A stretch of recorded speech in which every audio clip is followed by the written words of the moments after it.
सदनदेखि सडकसम्म राजनीतिक, आर्थिक, सामाजिक, कला, संस्कृति र मनोरञ्जन क्षेत्रका हर विषय र प्रसङ्ग। यो कार्यक्रम आजको सन्दर्भ। नमस्कार, कार्यक्रम आजको सन्दर्भमा स्वागत छ। म राकेश तिमल सिन्हा। दर्शकवृन्द, कार्यक्रममा आज हामी देशभर भएका राजनीतिक, सामाजिक, आर्थिक, कला, संस्कृति, मनोरञ्जन लगायतका विषयलाई विश्लेषणात्मक रूपमा प्रस्तुत गर्ने गर्छौं। आज हामीसँग छन् राष्ट्रिय सभा अधिवेशनको तयारी, के हुन्छन् त विषयहरू। सरकारी बिजनेस भएन भने हामी लामो समय हाउस लान सक्ने अवस्था हुँदैन। होला त प्राधिकरणको क्षमता अभिवृद्धि, विद्युत वितरणलाई विश्वसनीय र गुणस्तरीय बनाउने यसको ओभरअल एक्टिभिटिजहरू छ। आर्मीलाई एएफसीको लाइसेन्स, फुटबलले लिन्छ त गति। तर यी प्रसङ्गहरू सुरु गर्नु अघि देशभरका ताजा खबरहरू। कोरोना संक्रमण जोखिमका कारण किराँत समुदायले यस वर्ष उधौली पर्व औपचारिकताका लागि मात्र मनाएका छन्। किराँत, राई, यायोख्या केन्द्रीय कार्य समिति कोटेश्वरले बुधबार ललितपुरको हात्तीवनमा उधौली पर्व 2077 को आयोजना गरेको थियो। किराँत समुदायले खेतमा अन्नबाली पाकेपछि आफ्ना इष्ट देवतालाई चढाउने, खानाका लागि अनुमति माग्ने तथा पितृलाई स्मरण गर्ने दिनलाई याख्याले चासुवा, सुनुवारले फोलस्यादर, राईले उधौली साकेला र लिम्बूहरूले चासोक तङनाम भन्छन्। किराँत भित्रका विभिन्न जात जातिले यो पर्वलाई फरक फरक नाम दिए पनि समग्रमा उधौलीका नामले चिनिने गरेको छ। एक सन्दर्भ सामग्री। वैशाख पूर्णिमामा उभौली पूजा गरेका किराँतले मङ्सिर पूर्णिमामा उधौली पूजा गरेपछि माथिबाट तल झर्ने गर्दछन्।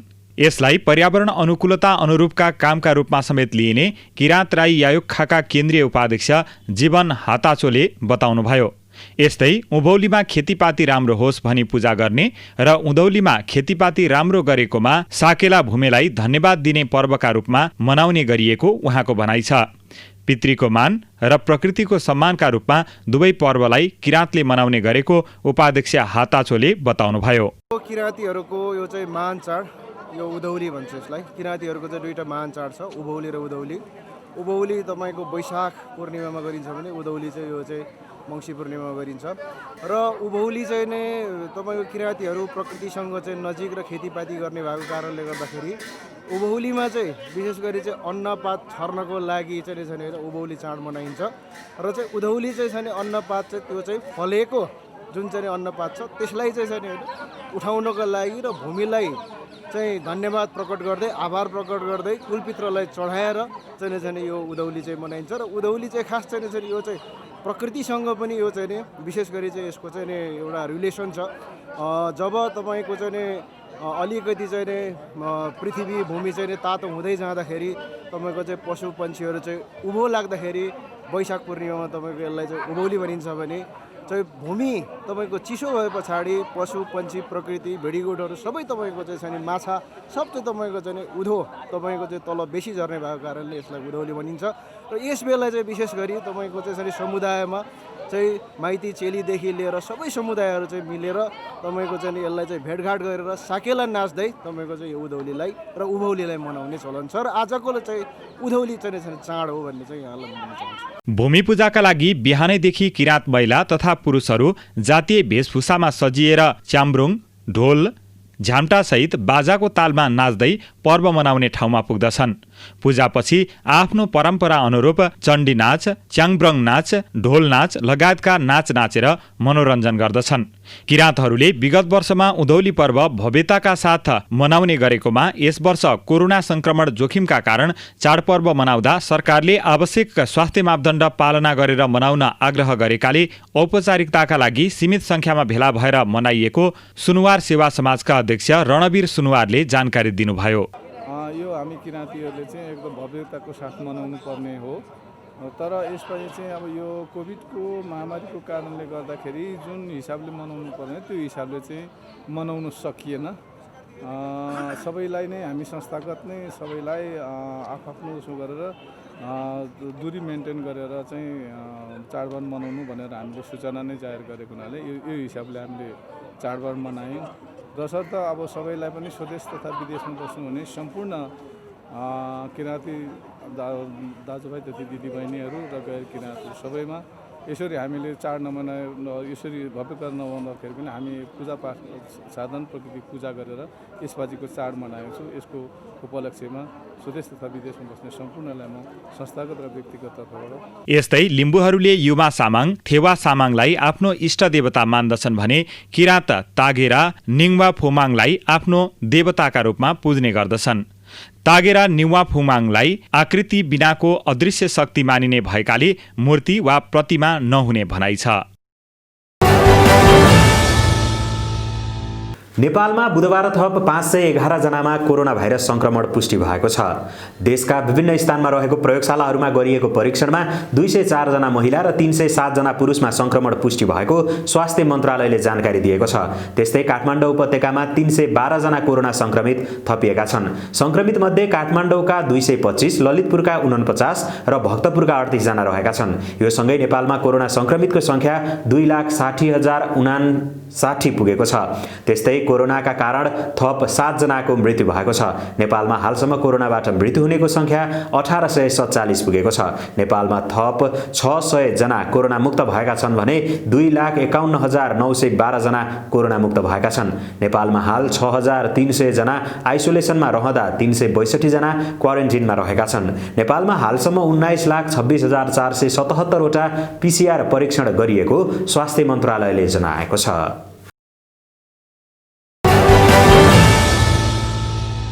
राष्ट्रिय सभा अधिवेशन पुस 17 गतेबाट सुरु हुँदैछ। प्रतिनिधि सभा भङ्ग भएको बेला बस्न लागेको सभालाई चासोका साथ हेरिएको छ। साथै कोरोना संक्रमण हुन सक्ने खतरालाई मध्यनजर गर्दै उच्च सतर्कता अपनाउन सभाध्यक्ष गणेश प्रसाद तिमल सिन्हाले अनुरोध गर्नुभएको छ। एक सन्दर्भ सामग्री। राष्ट्रिय सभा अध्यक्ष गणेश प्रसाद तिमल सिन्हाले राष्ट्रिय सभाको अधिवेशनमा उपस्थित हुने राष्ट्रिय सभा सदस्यहरूलाई स्वास्थ्य सुरक्षा तथा सतर्कता अपनाउन अपिल गर्नुभएको छ। बुधबार नेशनल गोल्ड टेलिभिजन कुराकानी गर्दै अध्यक्ष तिमल सिन्हाले पुस 17 गते राष्ट्रिय सभाको अधिवेशनको पहिलो बैठक बस्ने र त्यसको निम्ति बिहिबार राष्ट्रिय सभा सदस्यको कोभिड-19 परीक्षणको व्यवस्था गरिएको जानकारी दिनुभयो। तर यो अवधिभर राष्ट्रिय सभा सदस्यहरूलाई स्वास्थ्य सतर्कता अपनाउन आग्रह गर्नुभएको छ। 17 गतेको बैठकको निम्ति संघीय संसद सचिवालयले स्वास्थ्य मापदण्ड पूरा गरी आवश्यक तयारी गरेको पनि अध्यक्ष तिमल सिन्हाले बताउनुभयो। संसदभित्रको तयारीले मात्रै कोभिड संक्रमण रोक्न पर्याप्त नहुने भन्दै उहाँले सम्पूर्ण राष्ट्रिय सभा सदस्यहरूलाई बैठक अवधिभर बाहिरी गतिविधिमा जाँदा सावधानी अपनाउन आग्रह गर्नुभयो। अहिले हामी कोभिड-19 को महामारीकै बीचमा छौँ। तसर्थ पहिलो कुरा त स्वास्थ्य सावधानी अपनाउने कुरामा माननीयज्यूहरू जो जिल्लामा क्षेत्रमा बाहिर जानुभएको छ उहाँहरू अलिक सतर्कता क्वारेन्टाइनमा सम्म बस्ने पनि विचार गरेर आइदिनु पर्यो र भोलि स्वास्थ्य त्यो हामी उहाँहरूको स्वाब लिने स्वास्थ्य परीक्षण गर्ने पनि व्यवस्था मिलाएका छौँ। स्वास्थ्य परीक्षण लिएर त्यसको रिपोर्ट पर्सि आइहाल्छ। त्यो आधारमा हामी त्यहाँ प्रवेश पनि गर्छौँ। यसकारण आउनु अगाडि पनि त्यो स्वाब दिनु अगाडि आजकै दिनमा पनि बाहिर अरू मासमा अन्यत्र चाहिँ नजाउँ, किनकि आजको सङ्क्रमण भोलिको स्वाबमा देखिँदैन। त्यसकारण चाहिँ यसलाई त्यो ढङ्गले सतर्कता अपनाऊ। अध्यक्ष तिमल सिन्हाले राष्ट्रिय सभा सदस्य बाहेक बैठक स्थलमा प्रवेश गर्ने सुरक्षाकर्मी, पत्रकार, कर्मचारी लगायत सबैलाई पनि सतर्कता अपनाउन अनुरोध गर्नुभएको छ।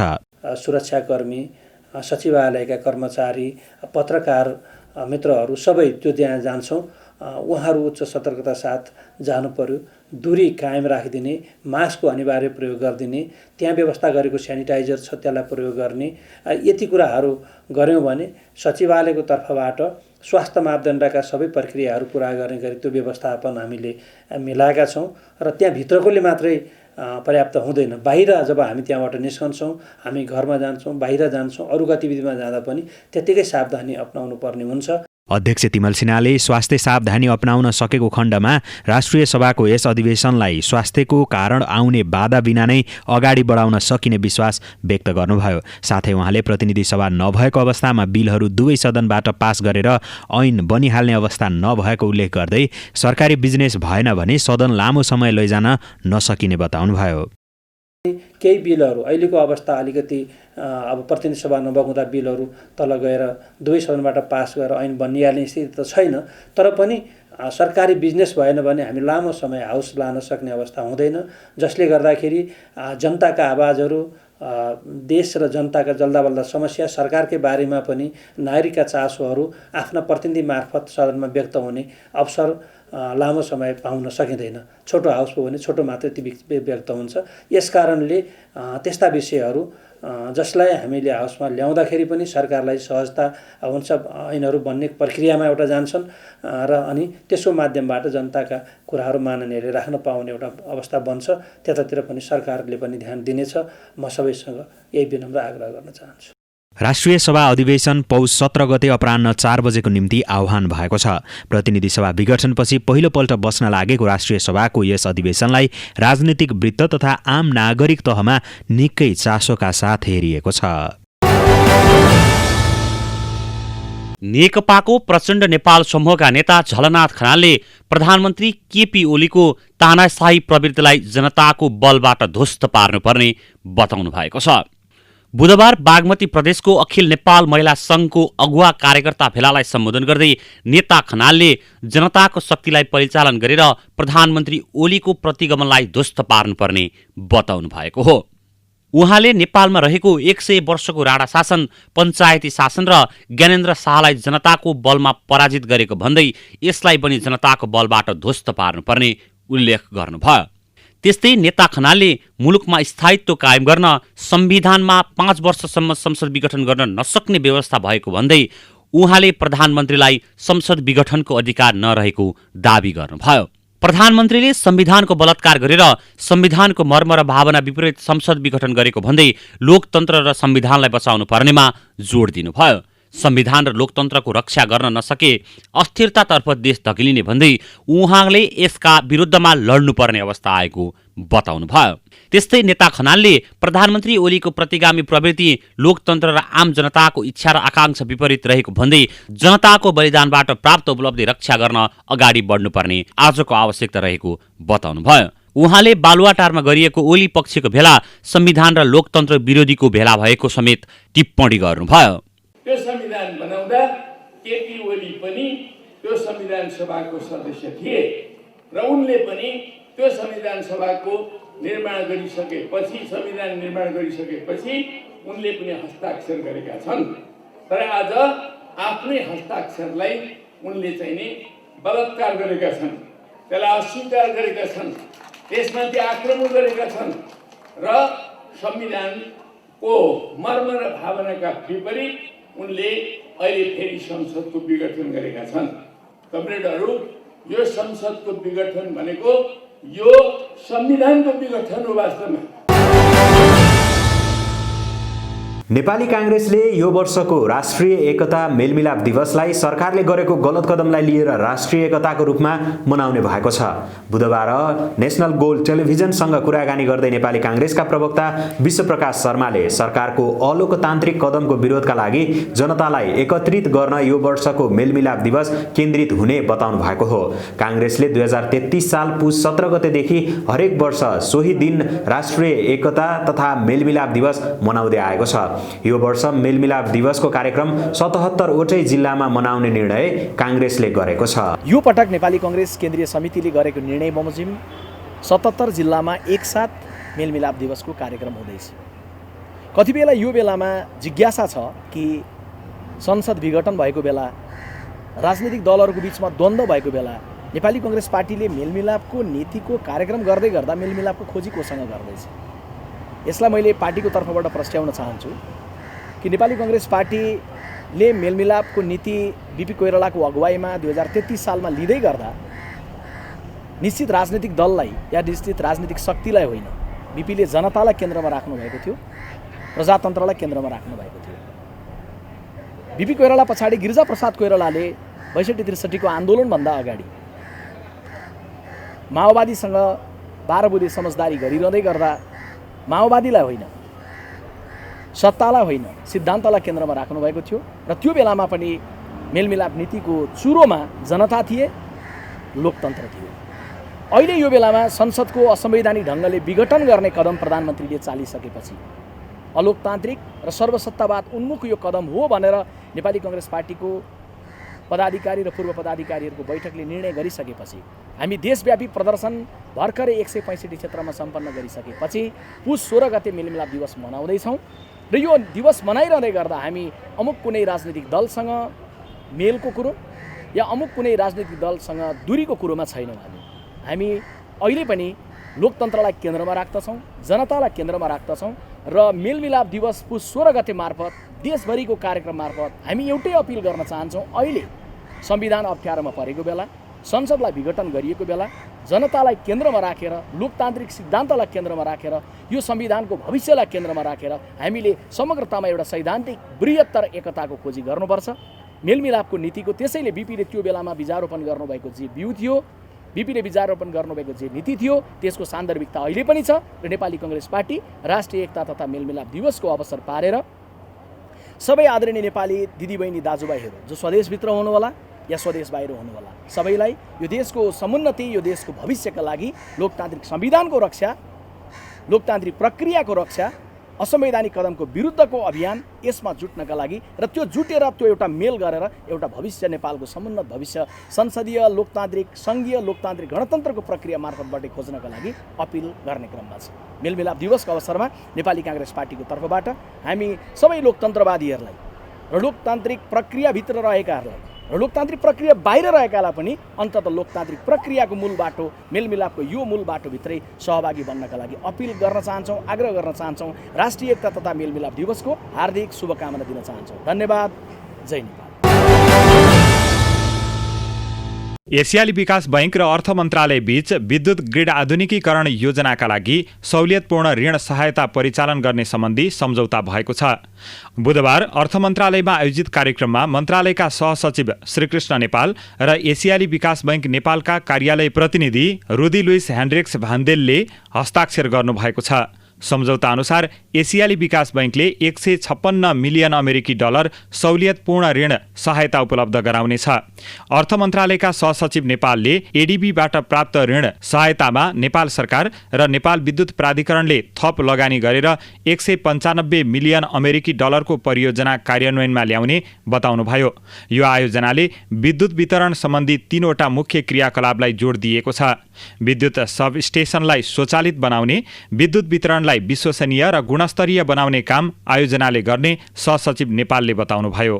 हामीले आज हाम्रो बहुपक्षीय दात्री निकाय एसियाली विकास बैंकसँग यो इलेक्ट्रिसिटी ग्रिड मोडर्नाइजेसन प्रोजेक्टमा आज हस्ताक्षर गऱ्यौँ, जसमा एसियाली विकास बैंकबाट 156 मिलियन अमेरिकी डलर बराबरको सहुलियतपूर्ण ऋण सहायता परिचालन हुनेछ र त्यसमा नेपाल सरकार र एनईएले पनि काउन्टरपार्ट फन्ड राखेर यो 195 मिलियन US डलरको आयोजना सम्पन्न हुनेछ। यो 5 वर्षकोमा सकिनेछ यो आयोजना र यस अन्तर्गत खास गरी ट्रान्समिसन र डिस्ट्रिब्युसन इफिसियन्सी प्रोजेक्ट हो यो र यस अन्तर्गत सबस्टेसनहरूलाई अटोमेसन स्वचालित बनाउने र यसको विद्युत वितरणलाई विश्वसनीय र गुणस्तरीय बनाउने यसको ओभरअल एक्टिभिटिजहरू छ।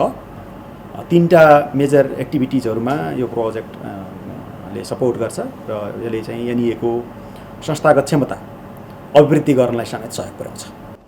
आयोजनाले नेपाल विद्युत प्राधिकरणको संस्थागत क्षमता अभिवृद्धि गर्नका लागि सहयोग गर्ने विश्वास गरिएको छ। आयोजना 5 वर्षमा सम्पन्न हुनेछ। नेपाल कम्युनिस्ट पार्टी नेकपाका अध्यक्ष तथा प्रधानमन्त्री केपी शर्मा ओलीले संसद पुनर्स्थापना नहुने बताउनु भएको छ। बुधबार नेपाल कम्युनिस्ट पार्टी नेकपाको उपत्यकामा उपलब्ध सुदूरपश्चिम प्रदेश स्तरीय कार्यकर्ता भेलालाई सम्बोधन गर्दै प्रधानमन्त्री तथा नेकपा अध्यक्ष केपी शर्मा ओलीले संसद पुनर्स्थापना नहुने बताउनु भएको हो। संविधानतः संसदको पुनर्स्थापना गर्न नमिल्ने उहाँको भनाइ छ। आफू संसदको 64% मतले बनाएको प्रधानमन्त्री भएको र बाँकी 36%ले विकल्प दिन नसक्ने भएकोले संविधानको धारा 76 को उपधारा 4 बमोजिम संसद विघटन गरिएको प्रधानमन्त्री ओलीले बताउनुभयो। प्रधानमन्त्री ओलीले नेपाल कम्युनिस्ट पार्टी नेकपाका अध्यक्ष पुष्पकमल दाहाल प्रचण्डले जालझेल र षड्यन्त्रको राजनीति गरेको पनि आरोप लगाउनुभयो। आफूले मित्रताको अङ्गालो हाले पनि प्रचण्डले धृतराष्ट्रले जसरी अङ्गालो मार्ने गरेको प्रधानमन्त्री ओलीको भनाइ छ। प्रचण्डको ध्यान कसरी कब्जा गर्ने र हत्याउने भन्ने मात्रै रहेको उहाँले बताउनुभयो। एकीकरणका बेला पार्टीलाई एकताबद्ध बनाउनको निम्ति स्थिरता र स्थायित्वका लागि प्रचण्ड माधवलाई बहुमत दिएको भए पनि बहुमतको दुरुपयोग गरेको उहाँको भनाइ छ। म मित्रताले अँगालो हाल्छु, उहाँ धृतराष्ट्रले जस्तो अँगालो हाल्छु। अँगालो त अँगालै मारे हो, धृतराष्ट्रले पनि अँगालै मारे हो। चलिरह्यो। उहाँको ध्यान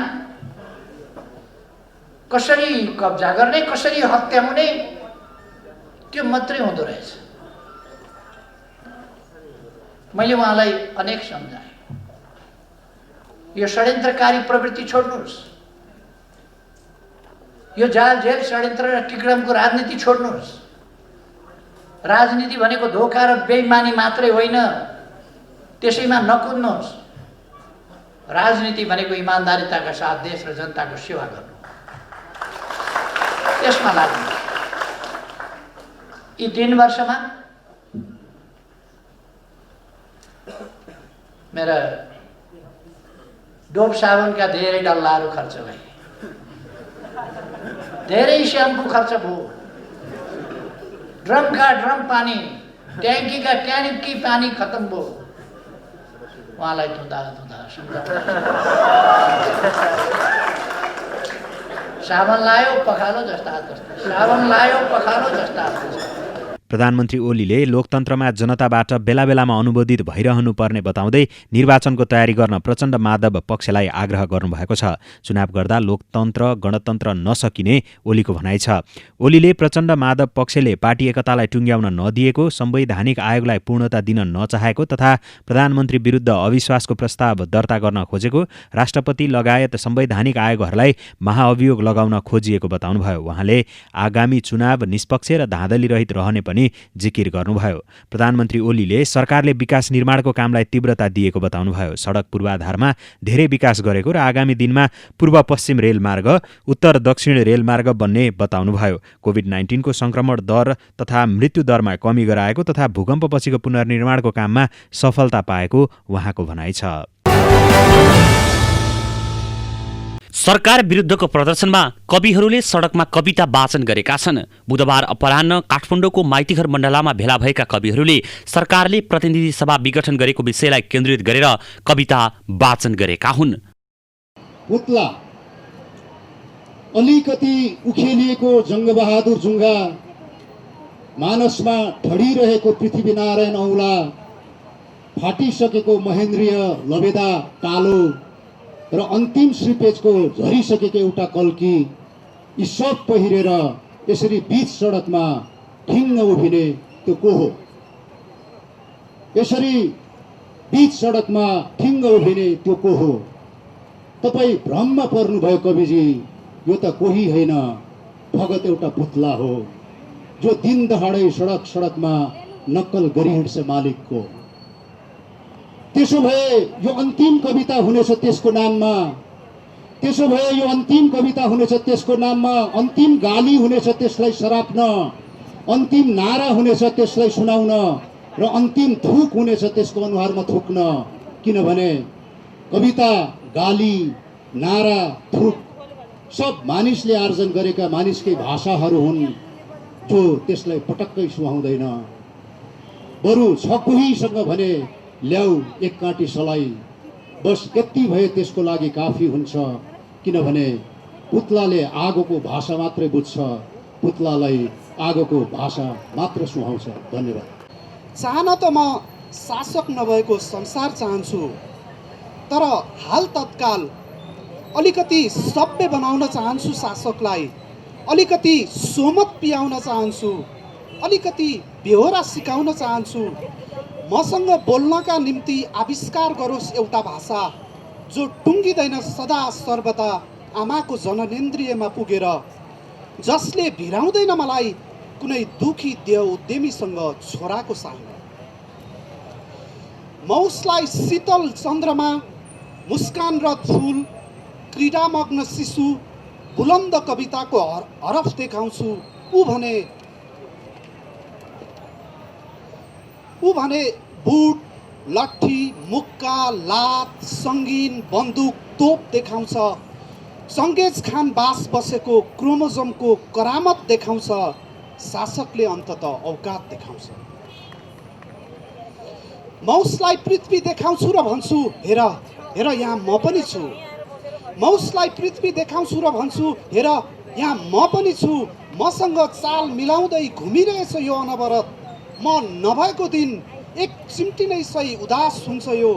तर शासक ठान्दछ पृथ्वी सबै उसको हो। म हुँ पृथ्वीको अधिपति, मै हुँ, म नै हुँ भन्छ। आफू उसलाई लुई 16औँको अभिगत देखाउँछु। ऊ भने उही लुईको आँत, उसैको मनपेट देखाउँछ। शासकले अन्तत औकात देखाउँछ। कविताको शीर्षक छ खेल। खेल एक चाहिँ म्युजिकल चेयर। म्युजिकल चेयरमा खेलाडीहरू घुमिरहनेछन्, कुर्सी खोजिरहनेछन् जबसम्म गीत बन्द हुने छैन। म्युजिकल चेयरमा खेलाडीहरू घुमिरहनेछन्, कुर्सी खोजिरहनेछन् जबसम्म गीत बन्द हुने छैन। गीत बन्द भएपछि कुर्सीमा थुचुक्क बस्नेछन्। हटाइएको कुर्सीसँगै एउटा खेलाडी आउट भइरहनेछ। गीत जति बेला पनि, जस्तो समयमा पनि, जस्तो अवस्थामा पनि बन्द हुन सक्नेछ। जसले गीतलाई राम्रोसँग बुझेको हुँदैन ऊ आउट हुनेछ। यसरी पनि म्युजिकल चेयर खेल सकिनेछ। इतिहास भन्छ कि जब मानिसले गीतको सुर र ताल आफ्नो हो भन्ने थाहा पाउनेछ, कि जब मानिसले आफ्नो गीतमा अरू नै घुमिरहेछ भन्ने थाहा पाउनेछ, तब खेल नै समाप्त हुनेछ। दोस्रो, बाघचाल। बाघचालमा बाघले एउटा बाख्रो खानेछ, 2टा खानेछ, 3वटा खानेछ, उसको अनुकूल भएसम्म खानेछ। बाघचालमा बाघले एउटा बाख्रो खानेछ, 2टा खानेछ, 3टा खानेछ, उसको अनुकूल भएसम्म खानेछ। त्यतिन्जेलसम्म बाघले बाख्रो खाइरहनेछ जतिन्जेलसम्म बाख्रोले बाटो बिराइरहनेछ। तर जब बाख्रोहरूले लय समात्न थाल्छन् तब खेल बाघकै पक्षमा मात्र हुने छैन, कहीँ न कहीँ बाघ थुनिनेछ। यसरी पनि बाघचाल खेल्नेछ। इतिहास भन्छ कि यसरी नै प्रत्येक शासक थुनिनेछ, नाङ्गेझार हुनेछ कि उसले शासन गर्ने भनेको जनताको मुट्ठी आधी नबनुन्जेलसम्म मात्र हो, जनताको मुट्ठी बाढी नबनुन्जेलसम्म मात्र हो। चेस, यो तेस्रो टुक्रा, चेस। अचानक मन्त्री ढल्नेछ, अचानक मन्त्री ढल्नेछ, हात्ती घोडा उठ बीचमा हुनेछ राजा। अचानक मन्त्री ढल्नेछ, हात्ती घोडा उठ बीचमा हुनेछ राजा। हात्ती घोडा उठ पनि बिस्तारै ढल्दै जानेछन्। पिउसोहरू एक एक स्टेप अगाडि बढ्नेछन्। जति बढ्दै जानेछ राजा उति हताश भएर भागी हिँड्नेछ र एक कुनामा पुगेर पिउसोले राजालाई चेक दिनेछ। यसरी पनि चेस खेल सकिनेछ। इतिहास भन्छ कि यसरी नै प्रत्येक शासक सकिनेछन् कि उसको सिनोलाई गिद्धले पनि घिनाउनेछ। धन्यवाद। मेरो कविताको शीर्षक शीतल निवासको गर्मी। शीतल निवासको गर्मी। देहातको खलिहानमा जस्तै मान्छे डराउने गर्मी छ शीतल निवासमा।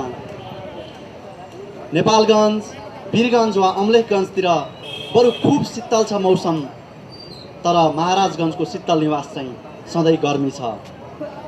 एसी, पङ्खा, वाताकुलन र एयर कन्डिसन हुँदाहुँदै पनि बहुत गर्मी छ शीतल निवासमा। सुन्दैछु कोत पर्वको नाटक लिएर यो खाल्डोमा कोही पसेको छ। शीतल निवासको गर्मीले देशमा लु चलेको छ। धन्यवाद।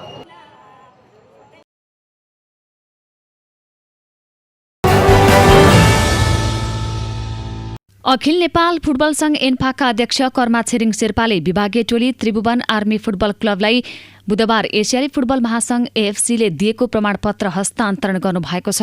आर्मी मुख्यालयमा भएको कार्यक्रममा नेपाली फुटबलको सर्वोच्च निकाय एन्फाका अध्यक्ष शेर्पाले फिफा र एएफसीको सबै मापदण्ड पूरा गरी पाएको क्लब लाइसेन्सको प्रमाणपत्र आर्मीलाई हस्तान्तरण गर्नुभएको हो। सो प्रमाणपत्रलाई शेर्पाले आर्मीका प्रमुख पूर्णचन्द्र थापालाई हस्तान्तरण गर्नुभएको हो। विभिन्न मापदण्ड तोकिएकोमा पूरा गर्दै नेपालको शीर्ष डिभिजन लिग खेल्ने आर्मीलाई गत मंगलबार एएफसीले लाइसेन्स दिने निर्णय गरेको थियो। ए डिभिजन लिग खेलको 14 टोली सबैले मान्यता लिन पत्राचार गरे पनि केही मापदण्ड पूरा हुन नसक्दा एएफसीले सबैलाई मान्यता दिएको थिएन। त्रिभुवन आर्मी क्लबले मान्यता पाउँदा नेपालको एकमात्र क्लबले अब एएफसीका प्रतियोगितामा नेपालको प्रतिनिधित्व गर्न पाउनेछ। क्लबले महादेशमै च्याम्पियन्स लिग पछिको ठूलो प्रतियोगिता एएफसी कप 2021 खेल्नेछ। गत वर्ष सम्पन्न ए डिभिजन लिग 2076 मा आर्मी उपविजेता बनेको हो। एएफसीका प्रतियोगिता अन्तर्गत नेपालको हकमा ए डिभिजन लिग च्याम्पियन क्लबले एएफसी कप खेल्दै आएको छ। एएफसीले यसपालिदेखि आफ्नो प्रतियोगितामा सहभागी हुनका लागि क्लब लाइसेन्स अनिवार्य गरेपछि विभिन्न शीर्ष डिभिजन क्लबले लाइसेन्सका लागि आवेदन दिएका थिए।